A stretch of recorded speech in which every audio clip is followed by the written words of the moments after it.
ತಾಲೂಕು ಸಮಿತಿ ಇವರ ವತಿಯಿಂದ ಸಮ್ಮಿಲನ ಮತ್ತು ಅಭಿನಂದನಾ ಕಾರ್ಯಕ್ರಮವನ್ನು ತಾಲೂಕು ದಲಿತ ಸಂಘಟನೆ ಸಮಿತಿ ಅಧ್ಯಕ್ಷ ಅಶೋಕ್ ಹಾಗೂ ಗಣ್ಯರು ಮತ್ತು ದಲಿತ ಮುಖಂಡರು ಜ್ಯೋತಿ ಬೆಳಗಿಸುವ ಮೂಲಕ ಕಾರ್ಯಕ್ರಮಕ್ಕೆ ಚಾಲನೆ ನೀಡಿದರು. ಮುಖ್ಯ ಭಾಷಣಗಾರ ವಾಸು ಮಾತನಾಡಿ, ದಲಿತರ ಅಭಿವೃದ್ಧಿಗೆ ಸಮುದಾಯದ ಎಲ್ಲ ಸಂಘಟನೆಗಳು ಒಗ್ಗೂಡುವ ಅವಶ್ಯಕತೆ ಇದೆ ಎಂದು ಮುಖ್ಯ ಭಾಷಣಗಾರ ವಾಸು ಕಿವಿಮಾತು ಹೇಳಿದರು. ದಲಿತ ಸಂಘರ್ಷ ಸಮಿತಿ ಒಂದು ಕಾಲದಲ್ಲಿ ಬಲಿಷ್ಠ ಸಂಘಟನೆಯಾಗಿತ್ತು. ಇತ್ತೀಚೆಗೆ ಸಂಘಟನೆ ವಿವಿಧ ಬಣಗಳಾಗಿ ಒಡೆದು ಹೋಗಿರುವುದು ವಿಷಾದನೀಯ. ಒಗ್ಗಟ್ಟಿನಿಂದ ಮಾತ್ರ ಸಮುದಾಯದ ಅಭಿವೃದ್ಧಿ ಎನ್ನುವುದನ್ನು ದಲಿತ ಸಂಘಟನೆಗಳು ಅರ್ಥ ಮಾಡಿಕೊಳ್ಳಬೇಕು. ದಲಿತರ ಉಪ ಪಂಗಡಗಳನ್ನು ಬದಿಗಿಟ್ಟು ಒಗ್ಗೂಡಬೇಕು ಎಂದರು. ದಲಿತ ಯುವಕರು ಸಮುದಾಯದ ಸಂಘಟನೆಯಲ್ಲಿ ತೊಡಗಬೇಕು. ದೇಶದ ಎಲ್ಲ ಸಂಘಟನೆಗಳು ಸಿದ್ಧಾಂತ ಬದಿಗೊತ್ತಿ ವ್ಯಕ್ತಿ ವಿಜೃಂಭಣೆಯತ್ತ ಆಸಕ್ತಿ ತೋರುತ್ತಿರುವುದರಿಂದ ಸಂಘಟನೆಗಳು ಬಲಹೀನವಾಗುತ್ತಿವೆ. ಅದನ್ನು ನಾವು ನೀವೆಲ್ಲರೂ ಸಂಘಟನೆಯಿಂದ ಬಲಗೊಳಿಸಿ ನಮ್ಮ ಶಕ್ತಿ ಪ್ರದರ್ಶನ ಮಾಡಬೇಕಾಗಿದೆ ಎಂದರು. ತಾಲೂಕು ದಲಿತ ಸಂಘಟನೆ ಸಮಿತಿ ಅಧ್ಯಕ್ಷ ಅಶೋಕ್ ನವಿಲಹಳ್ಳಿ ಮಾತನಾಡಿ, ತಾಲೂಕು ಮಟ್ಟದಲ್ಲಿ ಹಲವಾರು ಸಂಘಟನೆಗಳಿದ್ದು ಎಲ್ಲ ಗುರು ಹಿರಿಯರ ಹಾಗೂ ಯುವ ಮುಖಂಡರುಗಳ ಸಹಕಾರದಿಂದ ಈ ಸಂಘಟನೆಯನ್ನು ಕಾರ್ಯರೂಪಕ್ಕೆ ತಂದಿದ್ದು ನಿಮ್ಮೆಲ್ಲರ ಆಶೀರ್ವಾದದಿಂದ ಈ ಕಾರ್ಯಕ್ರಮವನ್ನು ಯಶಸ್ವಿಗೊಳಿಸಲು ಕಾರಣಭೂತರಾದ ತಾಲೂಕಿನ ಎಲ್ಲ ಜನತೆಗೂ ಯುವ ಮುಖಂಡರಿಗೂ ನಾನು ಕೃತಜ್ಞತೆ ತಿಳಿಸುತ್ತೇನೆ. ಹಾಗೂ ಈ ಸಂಘಟನೆಯ ಮೂಲ ಉದ್ದೇಶವೇನೆಂದರೆ ನೊಂದವರ, ಬಡವರ, ಶೋಷಿತ, ದೀನ ದಲಿತರ, ಮಹಿಳೆಯರ ಶೋಷಣೆ ದೌರ್ಜನ್ಯಗಳನ್ನು ತಡೆಗಟ್ಟುವ ನಿಟ್ಟಿನಲ್ಲಿ ಹಾಗೂ ನೊಂದವರ ಎಲ್ಲ ವರ್ಗದ ಜನರ ಧ್ವನಿಯಾಗಿ ಚಳುವಳಿ ಮತ್ತು ಹೋರಾಟವನ್ನು ನಡೆಸುತ್ತೇವೆ ಎಂದರು.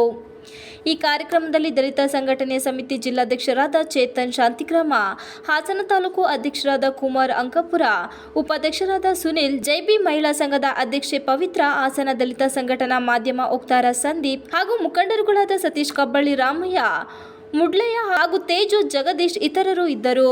TV 46 Malenadu news, Aluru. ಈ ಸಂಘಟನೆಯನ್ನ ನಮ್ಮ ಸಂಸ್ಥಾಪಕ ರಾಜ್ಯಾಧ್ಯಕ್ಷರಾದಂಥ ಶ್ರೀಯುತ ಮೂರ್ತಿ ಸರ್ ಅವರು ಇವತ್ತು ಬರಬೇಕಿತ್ತು. ಕಾರ್ಯಕ್ರಮಕ್ಕೆ ನಾವು ಭಾಳ ತಡವಾಗಿ ಹೇಳಿದ್ರಿಂದ ಅವರು ಬರೋಕ್ಕಾಗಿಲ್ಲ. ಅವರು ಕೂಡ ನಮ್ಮ ಸಂಘಟನೆಯಲ್ಲಿ ಸುಮಾರು 350ಕ್ಕೂ ಹೆಚ್ಚು ಅಂತರ್ಜಾತಿ ವಿಭಾಗಗಳನ್ನ ಮಾಡಿದ್ದಾರೆ. ಅಂಗವಿಕಲರಿಗೆ ದಲಿತ ಸಂಘಟನೆಗಳು ಗುರು ಹಿರಿಯರು ಆಲೂರು ತಾಲೂಕಿನ ಯುವ ಮುಖಂಡರುಗಳ ಪ್ರೋತ್ಸಾಹದಿಂದ ಅವರು ಅನೇಕ ಪ್ರಾರಂಭಗಳಲ್ಲಿ ಇವತ್ತು ಹಾಜರಾಗಿಲ್ಲ. ಅವರು ಭಾರಿ ಇನ್ವೈಟ್ ಮಾಡಿದ್ದು ನಮ್ಮ ಹಿರಿಯ ಮುಖಂಡರುಗಳು ಸಹಕಾರದೊಂದಿಗೆ ಈ ಕಾರ್ಯಕ್ರಮವನ್ನು ಆಯೋಜಿಸಿದ್ದು.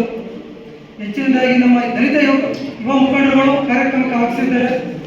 ಅವರಿಗೆ ನಾವು ಕೋಟಿ ನಮನಗಳನ್ನು ಸಲ್ಲಿಸುತ್ತಾ ಭೀಮರಾವ್ ಅಂಬೇಡ್ಕರ್ ಅವರ ತತ್ವಗಳನ್ನು ನಾವು ಆಧರಿಸುತ್ತಾ ಈ ತಾಲೂಕಿನಲ್ಲಿ ಆಗ್ತಾ ಇರುವಂಥ ದೌರ್ಜನ್ಯಗಳು, ಮಹಿಳೆಯರ ಶೋಷಣೆಗಳು ಮತ್ತು ಮಾನಸಿಕ ಹಿಂಸೆಗಳಿಗೆ ಒಳಗಾಗಿರುವಂಥ ಈ ದಲಿತ ಸಂಘಟನಾ ಸಮಿತಿಯು ನೊಂದರ ಪರವಾಗಿ ನಾವು ಅವರ ವಿರುದ್ಧವಾಗಿ ಧ್ವನಿ ಎತ್ತಿ ಚಳವಳಿಗಳನ್ನು ನಡೆಸುತ್ತಾ ನಮ್ಮ ದಲಿತ ಸಂಘಟನಾ ಸಮಿತಿ ಜಿಲ್ಲಾಧ್ಯಕ್ಷರಿದ್ದಾರೆ, ರಾಜ್ಯಾಧ್ಯಕ್ಷ PN ಮೂರ್ತಿ ಸರ್ ಇದ್ದಾರೆ.